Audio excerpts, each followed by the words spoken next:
At 6:19 p.m. on the 21st of October 1978, 20-year-old Frederick Valentich departed from the Moorabbin Airport with the intention to land at the nearby King Island over the Bass Strait.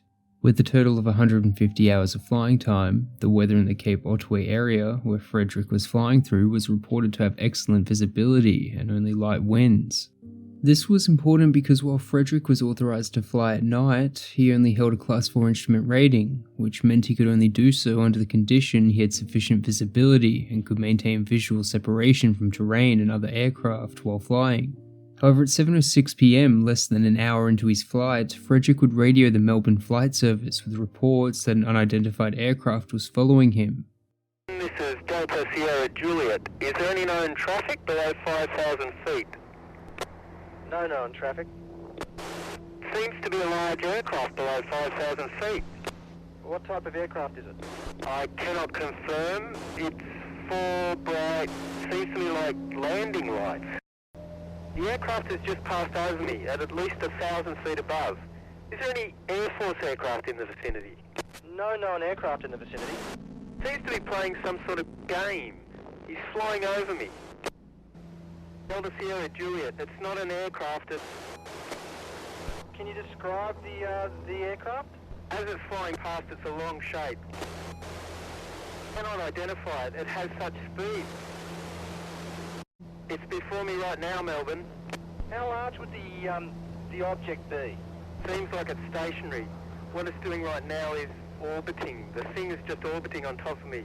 It's also got a green light and a sort of metallic, like, it's shiny on the outside. It's just vanished. That strange aircraft's hovering on top of me again.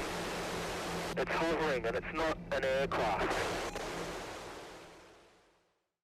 Now, some of this transcript has been redacted, but it's reported Frederick's final transmission was interrupted by the sound of metallic scraping, and all communication was lost 6 minutes after Frederick's initial call at 7:12 p.m. The Department of Transport would immediately declare an alert phase, which means the aircraft or person is experiencing difficulty and may need assistance but is not in immediate danger or in need of immediate response. By 7:33 p.m, Frederick's aircraft had still failed to reach King Island, and his alert phase would be moved to the distress phase, calling for search action to be commenced.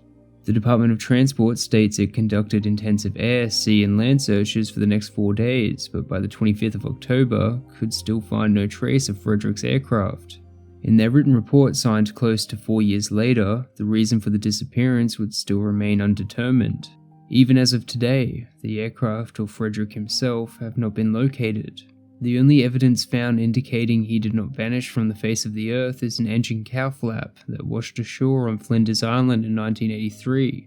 The Bureau of Air Safety Investigation would note that the part has been identified as having come from the Cessna 182 aircraft between a certain range of serial numbers, which included Frederick's aircraft.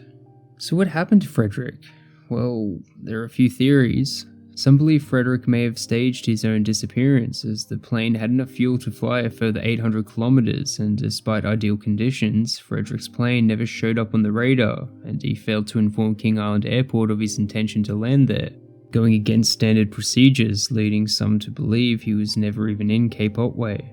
His reason for flying is also unclear. He is said to have told flight officials he was going to pick up friends from King Island and told others he was going to pick up crayfish.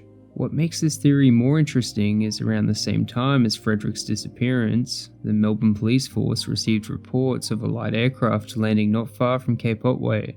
Why exactly he would want to leave his life behind is unclear. A possible reason could be that Frederick was unhappy with how things were going in his current life. He had studied part-time to become a commercial pilot, but had failed all 5 of his commercial license examination subjects twice. He had also been involved in multiple flying incidents, once flying into a controlled zone in Sydney, resulting in a warning, and deliberately flying into a cloud twice, for which prosecution was still being decided.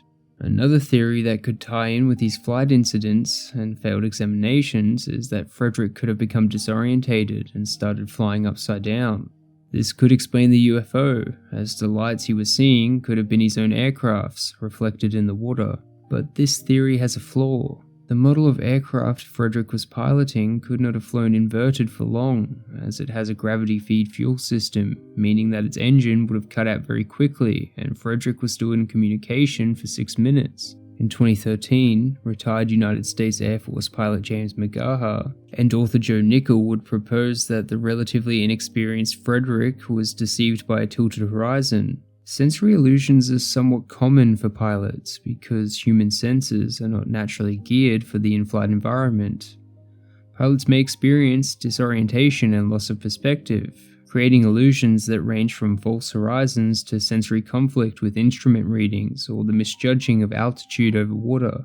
As a result, Frederick could have put his aircraft into a graveyard spiral, which is described as the pilot mistakenly believing they are flying with the wings level, but with a descent indicated on the altimeter and vertical speed indicator. This usually leads to the pilot attempting to climb up by pulling back on the control yoke.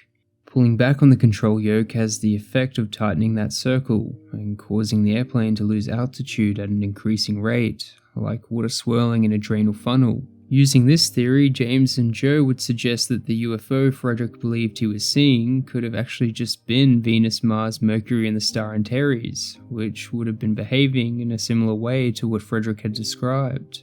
Others theorized Frederick's disappearance could have been suicide, but after interviews conducted with doctors and colleagues who knew him, the theory was eliminated.